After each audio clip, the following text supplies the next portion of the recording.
So after 2 weeks awaited, after the beginning of the Tournament of Power, we've been waiting for Jiren versus Goku. 2 weeks for this double episode, this 1 hour special, and I can honestly say the best thing Dragon Ball Super, the Toei animation, has ever produced in Super. Bar none, and that includes bringing back Vegito. So, my God. So I avoided watching all the trailers. I saw the visuals. I didn't watch any of the trailers. I didn't see any previews because I knew what was coming. So I wanted to sit down and experience this. And I felt like a 10-year-old kid again watching DBZ. Sitting down, watching Goku become Super Saiyan for the first time. I got this exact same vibes watching Goku enter his new mode. And I'm not exaggerating. Beginning of the special, and that was at Goku versus Rubian.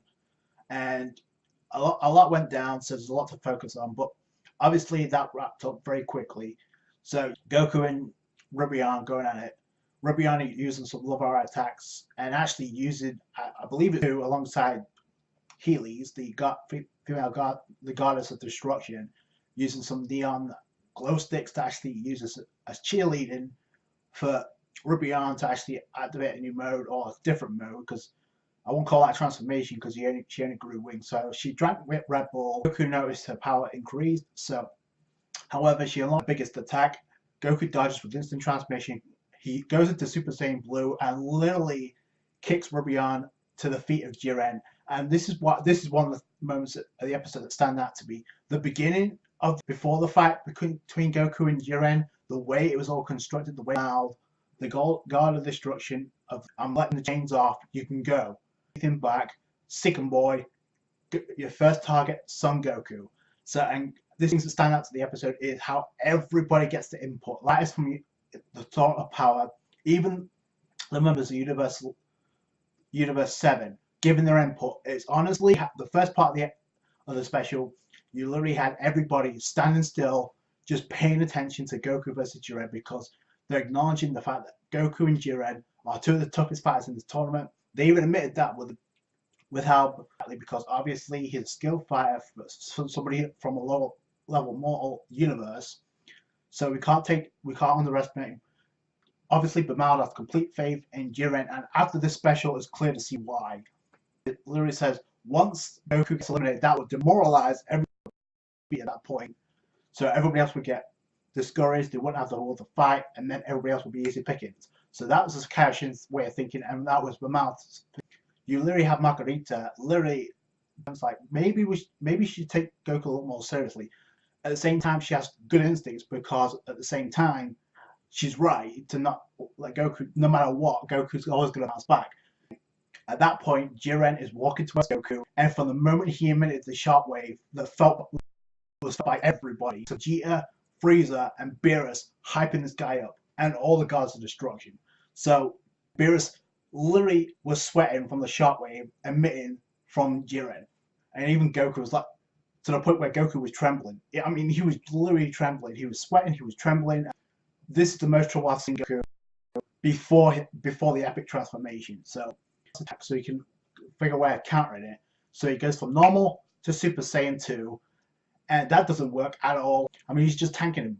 He's just tanking his not even the Super Saiyan God, and this is where things get crazy, because he's blocking, but he's blocking with one finger. Couldn't do anything with Super Saiyan God. And Goku's like, okay, I'm going to go all out blue. So we get the epic transformation, the music built up.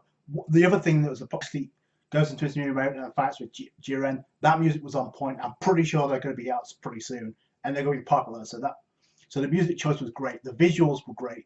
But once it started, there was no stopping. There was no stopping, and there was no stopping Jiren, because Goku goes into Super Saiyan Blue, having the chain of exchanging blows. Then he goes into King Kai Fist, or Kaioken, and they're exchanging blows, but Jiren's having no trouble. What's Kaioken times 20? And then here goes the crazy plot twist. Beerus says, no, you can't do that, because he's already using Kaioken times 20. Forget Kaioken times 10. He's not even times 20, and he's making look like his normal attacks in King Kai Fist. That is crazy. And there's a sequence where I'm guessing he has some control over his eye power. I think he was shooting key energy blasts from his eye. Bruise mark on Goku's stomach right when he gets back up. So Goku's getting wrecked. I mean, he's getting wrecked big time. And you got Frieza saying this guy's a monster. So this coming from the Emperor of the Universe 7. The Guards of Destruction kind of putting over Goku because obviously they're impressed with how he's keeping up with Jiren. However, Jiren, and something else that's kind of mentioned is their level of training, especially Jiren's, are off the page to get to this level. I don't know what Jiren did to get this strong. And boy, we get the reveal. We get the reveal finally. I mean, it's kind of obvious, but now we get the reveal in the second part, kind of explaining that Jiren is indeed surpassed the Guard of Destruction. I'm only going to assume Bamal as the God of Destruction. He surpassed a long time ago by the looks of it. That was kind of cleared up. It was kind of obvious as this went on. I used my ultimate attack, the Genki Dama Spirit Bomb, which we knew he's going to use the base. And Tien kind of asked a dumb question: why does he obviously say his energy from Universe 7? I'm only going to assume, with the exception of Vegeta, because he says I'm not giving my energy. Even Frieza chipped in. I was like, I'm going to give you my energy. Go ahead. It's bringing back bad memories, but go ahead. Goku was like, it's taking too much time. And then Jiren was like, I'll wait. Go ahead, I'll wait. That stood out to me. That was another moment that started to me. I'm like, oh my gosh. I mean, Goku's in for it now. So it's like, you know, the confidence is sky high for Jiren when he's like, go ahead. This is your ultimate attack, right? So go ahead, activate your Genki Dama. So he's unleashing the Spirit Bomb, and we get the epic struggle. Jiren actually has put some work in, not too much, but he's overpowering Goku. The bottom line, Goku's going into Super Saiyan Blue, pushing it back.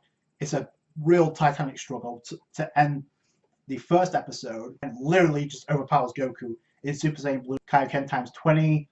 So Goku gets engulfed. We shift into episode 100. Jiren, it doesn't work. Condensing the Spirit Bomb, and after that, it's just Whis like saying, yeah, that's pretty much it. Goku's like pretty much maxed out. He can't do anything else at this point. This is where things get crazy, okay? You see a black ball, then it just engulfs the Spirit Bomb. There's an explosion, and then Goku gets hit with it. But what the explanation we get, I mean, you knew right away Goku wasn't done for.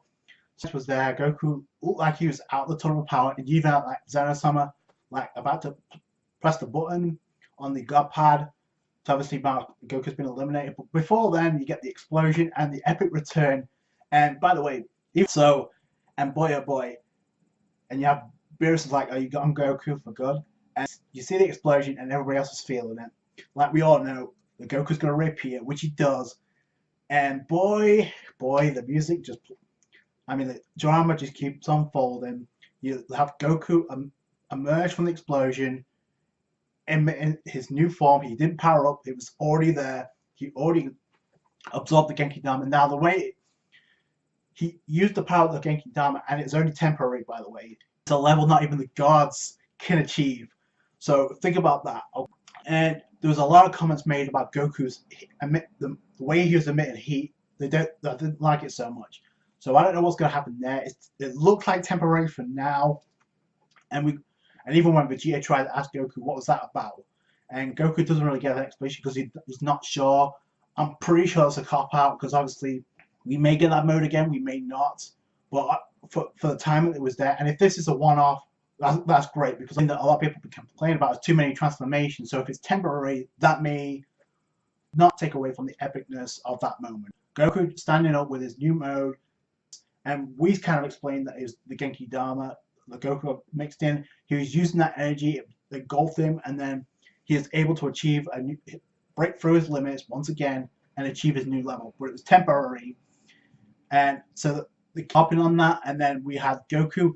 Okay, this is where things get crazy because you have to really pause, really look into how Goku was able to combat Jiren, because it looked like the Beerus described it as instinct, right? So by instinct, he's able to dodge and counter attacks, which Jiren doesn't. It didn't look like he was throwing any attacks until the ending part of the fight. So, and like I said, the music they used for that fight was great.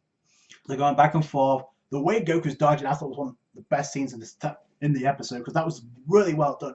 His movements are like completely sharp. It's like, and even Gohan's like, this is not how Dad's used to fighting.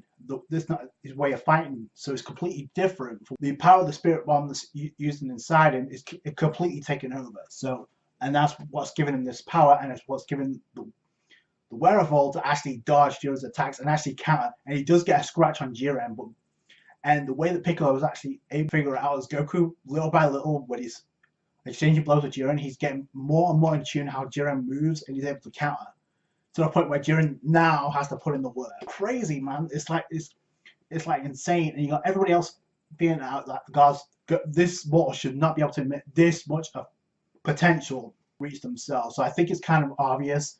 That's saying that mode is higher than anything the gods could ever amount to. So, and even it took a while for even Whis and the Daishinkan to actually figure out what was going on. So put the pieces together. I think it looked like he was just done for. Champa was actually calling for Jiren to be disqualified because it looked like Goku being killed. But I see the Daishinkan brings up an interesting point when he says that was Goku's own attack, and even Vados kind of mentions the same thing. So it's not technically not a disqualification because Goku's own attack is what killed him. So that's interesting. Goku comes down with one attack and Jiren blocks it.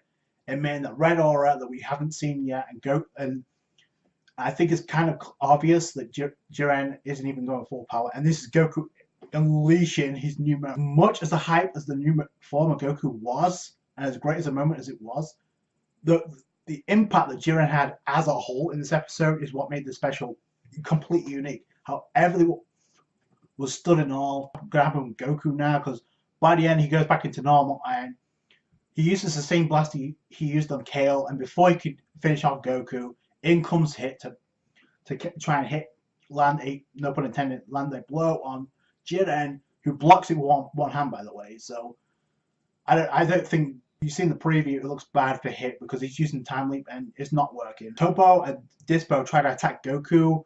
He was evading the blast like it was nothing, and you had Jiren like back off. You're not gonna take this guy down. He's way too much for you. So and the last comment that he made to Goku before using the Ki Energy Blast on Goku was Saiyans are interesting investments. So I think that's a shout out to Goku for this entire fight. So that was kind of cool. We've not seen Jiren or his personality, so that was kind of a glimpse. So I appreciate that. That was a big moment. It ends with, I guess, Hit versus Jiren. This is going to be hype. So as good as it was with Goku, Hit is just as accomplished. He's an assassin, and even Jiren acknowledges Hit. So that's going to be good. And then by the end, you have Frieza literally with Goku trying to recuperate, because I attack a lot out of Goku, so I don't know what he has left. And then Frieza, it looks like Frieza's going to do something to Goku. I don't know, is Frieza going to finish Goku off? It says this is just like on Namek, Goku. So I don't think so, considering how he's absorbing the fact with Jiren. So it may come down to a team effort on the part of Hit and Goku against Jiren. So that could be where it goes, but we'll see. But this whole special is worth the wait. Like I said, the best thing Dragon Ball Super, despite what you may think about the series as a whole, this is the best thing that Dragon Ball Super has done by far. So that's it from me. Hope you guys enjoyed my review. Very long and enjoyable special. Subscribe to the channel for more Dragon Ball Super. Catch you guys later. Bye.